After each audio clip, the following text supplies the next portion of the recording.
Something unprecedented just unfolded at the centre of British politics, and it left Keir Starmer more exposed than ever before. In what should have been a routine session of Prime Minister's questions, tension simmered as a confrontation everyone anticipated never actually came. A voice was deliberately silenced, one that could have shaken the Labour leader to his core. What followed left the public stunned, the opposition fuming, and Starmer visibly scrambling. This was the moment the tide turned, and the unravelling began in earnest. Before we continue, make sure to like the video and subscribe for more. If you're looking for front-row insight into the political chaos rocking Westminster, this session of Prime Minister's questions is where it all came to a head.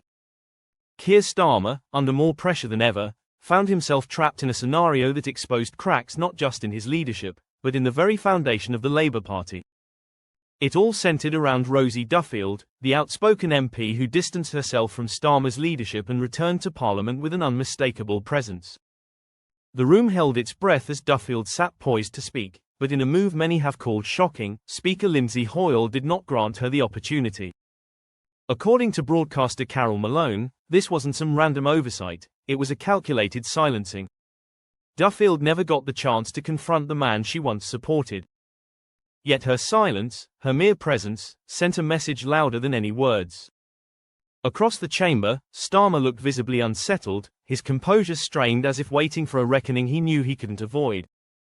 And that reckoning came swiftly, just not from Duffield.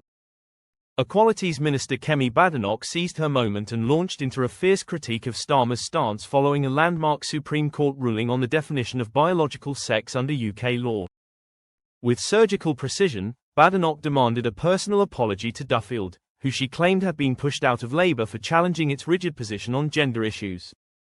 Starmer responded weakly, muttering lines about dignity and respect, before attempting to steer the narrative back to unity and vague moral ideals. Then came the turning point. In an attempt to deflect, Starmer invoked the memory of a murdered trans teenager, aiming to position himself as the voice of compassion. But the gesture didn't land. To many, it felt like a strategic distraction, a performance rather than a moment of genuine leadership. Duffield, according to Malone, appeared visibly disgusted, her expression a clear indictment of the man now standing at the dispatch box. Malone was blunt in her criticism. Starmer hadn't apologized, hadn't taken responsibility, and hadn't allowed Duffield to speak. In her words, the Speaker's decision to block Duffield was shocking, especially when she was the one person who most deserved to be heard. All of this played out mere hours after Starmer's dramatic U-turn on Labour's gender policy, a policy he had once endorsed without hesitation. His now abandoned slogan, "Trans women are women," lay in tatters following the Supreme Court's clear ruling. In legal terms, a woman is defined by biological sex when it comes to single-sex spaces.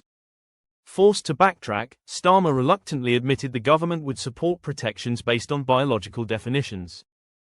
It was a public climb down that sent tremors through his party. The backlash was immediate. Left-wing Labour figures blasted Starmer for what they saw as a betrayal of trans rights. Jess Barnard of Labour's National Executive Committee even claimed he should bear responsibility if harm comes to trans women who must now use male facilities. That level of rhetoric highlighted just how bitter and polarising the debate has become. Trans activists, too, were quick to criticise. Jackson Feely, a former prison officer who transitioned from female to male, warned the ruling could lead to increased danger in these spaces and questioned how such laws would be enforced in real-world situations. But no matter how intense the reactions, all eyes remained on Starmer. As questions mounted and pressure built, he didn't rise to the occasion, he retreated from it. He dodged answers, deflected blame, and avoided eye contact with Rosie Duffield, whose silent presence remained a thorn in his side. He looked like a man searching desperately for an exit. In every sense, it was a collapse of control, of authority, and of trust within the very party he leads. What the public saw was a Prime Minister unwilling to confront his failures, unwilling to amplify the voices he had marginalized, and ultimately, unwilling to defend his record when it truly counted. In that moment, Keir Starmer wasn't just running from Rosie Duffield, he was running from a reckoning that had finally caught up with him. The real question now is how much longer he can keep running, and who, if anyone, is still willing to follow him down that path. As all of this unfolds, another political flashpoint is emerging. Shadow Financial Secretary Gareth Davies has sounded the alarm over Ed Miliband's proposed shake-up of energy bills. Speaking candidly, Davies warned that Miliband's plans could lead to families being unfairly burdened with higher energy costs.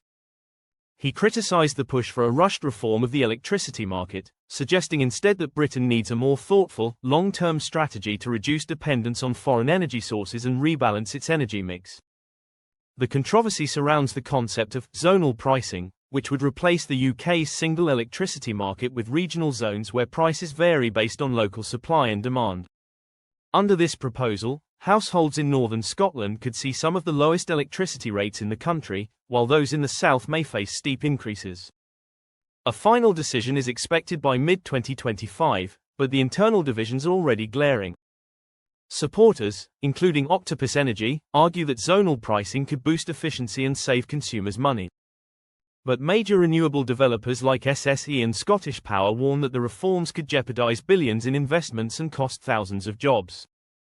Industry insiders have described the lobbying war over this proposal as one of the ugliest in recent memory. With Whitehall ministers split and consultations ongoing, the future of the UK's energy landscape hangs in the balance, and with it, the everyday costs that will affect millions of households. Let us know your thoughts in the comments. And if you haven't already, drop a like and subscribe for more in-depth coverage of British politics. Thanks for watching, and take care.